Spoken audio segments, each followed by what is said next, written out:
Okay, guys. So today I'm going to talk about how to train a specific muscle.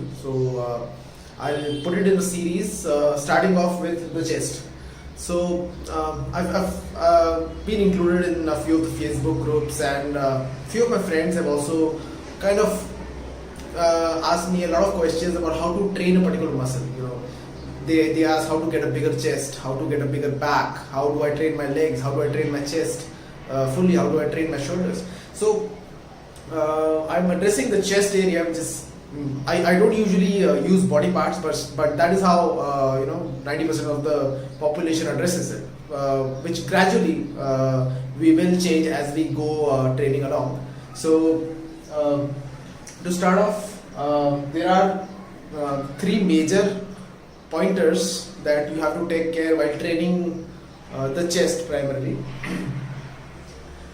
You have to focus on heavier weights, okay, because usually people are more focused on listening to their favorite bodybuilder out there who is enhanced on performance enhancement drugs, and they do really well with high reps, 20 reps, 45 reps, 15 reps. They never tell you to go below 5 and use a heavier weight. Okay, so try that. Go heavier and do lesser reps. Do 5 reps. Do more sets and do lesser reps. And not just heavier movements, heavier weight. You have to do fundamental movements. You start off with a fundamental movement like a push-up. You add weight on that push-up. Okay. You do a movement which is the fundamental barbell movement of the bench press. You add weight to that. So you're doing compound movements which are actually using multiple muscle groups together, and they are doing the job for you. Okay, so you are actually training the chest, but you're training the shoulders and the triceps along with that particular movement, like a push-up or like any horizontal press would do. So combining the heavy weight and the compound movement leads to myofibrillar hypertrophy. Okay, so myofibrillar is a kind of muscle tissue damage that is done due to the way you are training, which causes a sort of a permanent pump. Now, vice versa is your sarcoplasmic or the pump type of training, where you're doing a lot of reps to just fill in the blood in the muscles. You get a localized pump, and then after a couple of hours when you leave the gym, that pump goes away. Why? Because you've not caused a lot of damage there. You've just pumped in blood and then you went away, right? With myofibrillar hypertrophy, or you can say heavy weight training or heavy duty training, you are inducing a lot of muscle tissue damage, deep muscle tissue damage, which when you go out in the real world after the gym, you're kind of in a recovery mode and you're always pumped.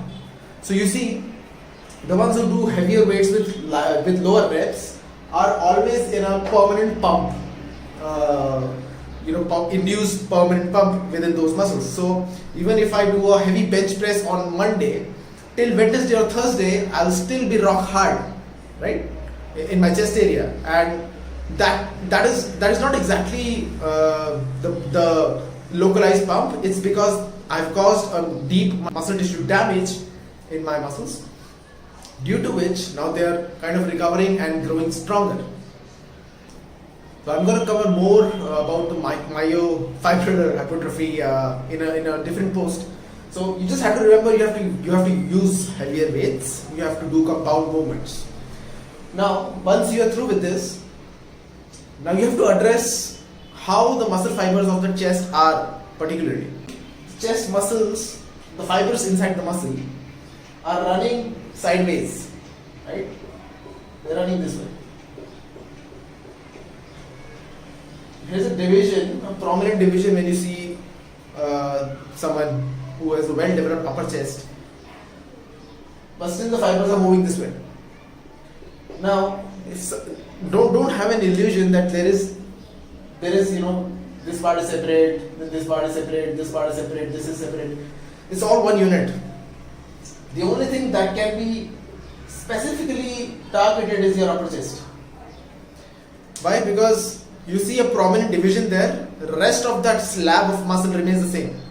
Now, of course, you can emphasize your inner chest, emphasize your outer chest, emphasize lower chest, but you have to train the chest in general with different angles, different types of movements.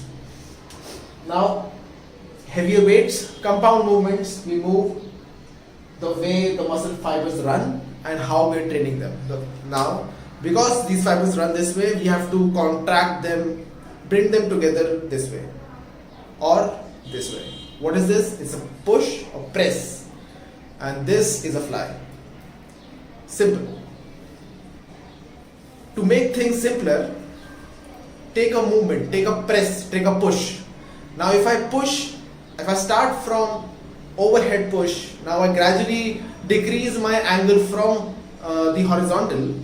I am pushing, incline, horizontal, dip or decline press. This is the dip, right? So you right from your overhead to incline, horizontal, decline and dip. You are covering all the muscle fibers. Now you must be saying that the overhead press is primarily for the shoulders. Yes, the more upright you are or the more overhead you are, the more shoulder you're working. But in unison with the chest, because it's a compound movement, you're using multiple muscles. So don't think with the military press or the overhead press, you're only working the shoulders. You're working the upper chest in unison. Similarly, now this is the push or press from all the angles, from top down. So you go top down approach to training the chest or the push. So that is why I always insist you train movements. You don't train the chest in general, because then you get confused, because some bodybuilders and some fitness trainers out there, they have generalized a few things. Okay, that for chest you do 1, 2, 3, bench press, incline press, decline press. That's it. No, there are thousands of other domains, and you can use your imagination with this. You just have to remember, you could use any weight, could use any implement. I have lots of videos on how to change up a lot of things in your workouts. This is the basic. Now, apart from the press or the push portion, you can also do fly, because to contract these fibers, you can bring your arms from out to in. And how can you do the flies? Again, I can do overhead, incline, horizontal, flat, decline, and this way. This can be done with cables, with bands. This is your general fly with the dumbbells. If you've seen Mike O'Hearn's videos in power bodybuilding, he used to doing a very high incline, a 60 or 70 degree incline with the flies, right? That really targets those upper fibers, which people really don't focus on. So in all, heavy weights, compound movements, which target a lot of different muscle fibers. Top down approach with the press and with the fly. And towards the end, of course, this is where beginners would lie. But if you are in advanced training and you want more out of your training, out of your bodybuilding training, you can utilize isolation-based movements. So flies in general are not compound. Flies in general are more isolation. They are not utilizing a lot of different other muscles like the pressing would do, like they're using your triceps and they're using your shoulders. Flies would only emphasize a little bit of the front shoulder and a little bit of your biceps, but they are still a little bit. They're still compound, but they are not as much taxing as your pressing, right? So again, flies can be done with machines, can be done with dumbbells, bands, anything. They are a little less taxing than your compound. Compound is the most metabolically taxing and the most damage inducing. Most people would get a very good development with only heavy weights and compound movements.